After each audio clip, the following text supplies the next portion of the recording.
Olá, meus irmãos, meus amigos, mais uma vez estamos aqui, aquela alegria de poder transmitir o ensinamento da mensagem do Senhor. Que Deus abençoe sua vida, sua família, que Deus esteja te dando o livramento devido, mas lembre-se, devemos caminhar com o Senhor, obedecer aos seus ensinamentos, suas ordens. Então pense nisso. Estamos falando sobre a vida eterna e tentando mostrar que o pecado não pode abalar a salvação instantânea, aquela que você se entrega a Cristo, no momento que seu nome é escrito no livro da vida. Mas o processo da salvação progressiva, você pode perder os seus galardões. E aí você pode se tornar um crente fraco, frio. E aí você precisa do processo da santificação, que é a salvação progressiva. Depois do primeiro passo, a salvação instantânea, agora vem a salvação progressiva, que não vai abalar, não pode retirar a salvação instantânea, o seu nome escrito no livro da vida. E hoje eu quero mostrar um texto de Tiago, capítulo 2, o versículo de número 10. Veja o que diz a palavra de Deus. Tiago 2, verso 10. Porque qualquer que guardar toda a lei e tropeçar em um só ponto, tornou-se culpado de todos. Tornou-se culpado de todos. Lembra daquela mulher que foi pega no ato de adultério, que chegaram e lançaram aos pés de Cristo? Na verdade, o Senhor estava com seus discípulos ensinando a lançar a mulher ali no meio. Não sei como foi a condução daquela mulher, devem ter arrastado ela pela cidade. E ali nem respeitaram o Senhor, ensinando o grupo de discípulos e as pessoas que ali estavam, atrapalharam o ensino e lançaram a mulher. E aí lançaram a pergunta: Senhor, a lei de Moisés diz que ela foi pega no ato de adultério, deve ser apedrejada. Tu diz o quê? Jesus calado estava, continuou escrevendo na areia. E aí eles enfurecidos ali, Senhor, o texto diz, insistiram. E aí Jesus virou: aquele que tiver sem pecado, atire a primeira pedra. Aquele que tiver sem pecado, atire a primeira pedra. Qual de nós, irmãos, que não temos um pecado? Ou 2, 3, 4, 5. Então o pecado não tem nada a ver com a nossa salvação. Não estou mandando ninguém pecar. Ao contrário, a Bíblia corrige e condena quem peca. Mas a santificação não tem nada a ver com a regeneração, com a justificação. Agora, só existe santificação depois da justificação. Nós vamos ver isso posteriormente agora, na questão da santificação. O que Jesus estava ensinando? Provavelmente o homem do adultério teria que ser entregue junto, ele não apareceu ali. Provavelmente ele estava entre a multidão. Jesus continuou escrevendo, virou-se e os homens tinham ido embora. Só que a Bíblia dá mais alguns detalhes. A Bíblia diz que os mais velhos, mais experientes foram saindo primeiro. Por quê? Eles conheciam esse texto de Tiago. Se tropeçar em um ponto da lei, caiu em todos os demais. Por que Deus deu os 10 mandamentos? Ou 613 leis? Na verdade, não são 10 mandamentos somente. Por quê? Para mostrar ao povo de Israel que não tinha condições de nenhum homem se salvar. Que não havia condições de nenhum homem voltar à reconciliação com Deus. Israel entendeu o contrário, que teria condições de cumprir. Não.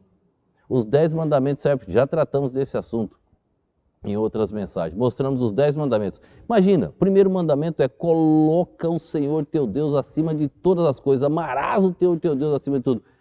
Quantas coisas você fez hoje colocando Deus em segundo plano? Quantas vezes você quebrou o primeiro mandamento hoje? E se quebrou um, já caiu em todos os outros. E se você der uma sequência nos demais, nós quebramos todos eles. Aí eu faço uma pergunta: o pecado pode tirar minha salvação? Como? Não haveria nenhum salvo na face da terra. Impossível ter um salvo. Nós pecamos, o pecado, no processo de santificação, precisamos buscar a Deus. Mas nada pode abalar o sangue precioso de Jesus Cristo, nada pode retirar o nome escrito no livro da vida. Lembra, Davi perdeu a alegria da salvação, mas não a sua salvação. Olha o que Davi escreveu no Salmo 37. 7, nos versos 23 e 24.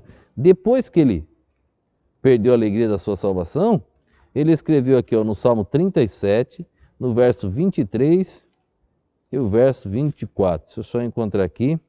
Salmo 37, verso 3, verso 24. Os passos de um homem bom são confirmados pelo Senhor, e deleita-se no seu caminho. Ainda que caia, não ficará prostrado, pois o Senhor o sustém com a sua mão. Ainda que caia, Davi sabia o que estava escrevendo, ele caiu. Mas, ainda que caia, não ficará prostrado, pois o Senhor o sustém com a sua mão. É diferente de um perdido que andou no meio dos salvos e hoje está no mundo. É diferente de um salvo que se desviou e está no mundo. Quando você encontra uma pessoa desviada, quando você fala do amor de Deus, ela para, ela reflete.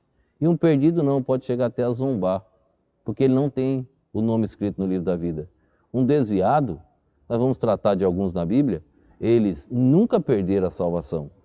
Eles perderam a alegria da salvação.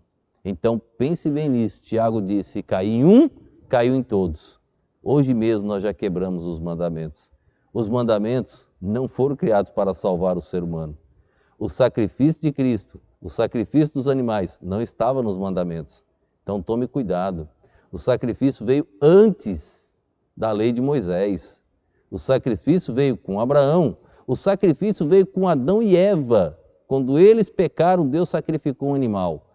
Então o sangue, há uma vida que se esvaía no lugar da pessoa, no lugar do pecado daquela pessoa, por um ano, não tem nada a ver com os mandamentos, tá bom?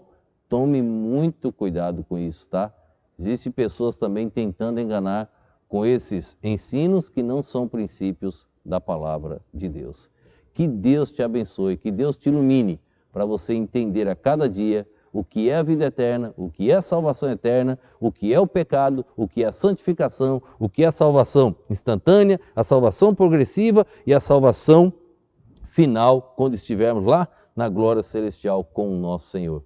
Quando você peca, você perde a alegria da sua salvação, mas não a sua salvação. Que Deus te abençoe. Vamos orar nesse instante. Pai, quero te agradecer mais uma vez pela oportunidade de estar aqui ensinando a tua perfeita e poderosa palavra. O poder vem do Senhor, ó Deus, de mim mesmo nada posso fazer. Só rogo a ti, Deus, que o Senhor possa abençoar cada uma dessas vidas que estão assim assistindo essas mensagens, ouvindo. Ó Deus, ajuda as famílias. Ó Deus, ajuda os lares. Não deixa Satanás, ó Deus, trabalhar para a destruição dos mesmos. Derrama as tuas bênçãos, ó Pai, e que o teu nome seja engrandecido nestas vidas. Eu te peço no nome e no poder do nosso Senhor e Salvador Jesus Cristo. Amém.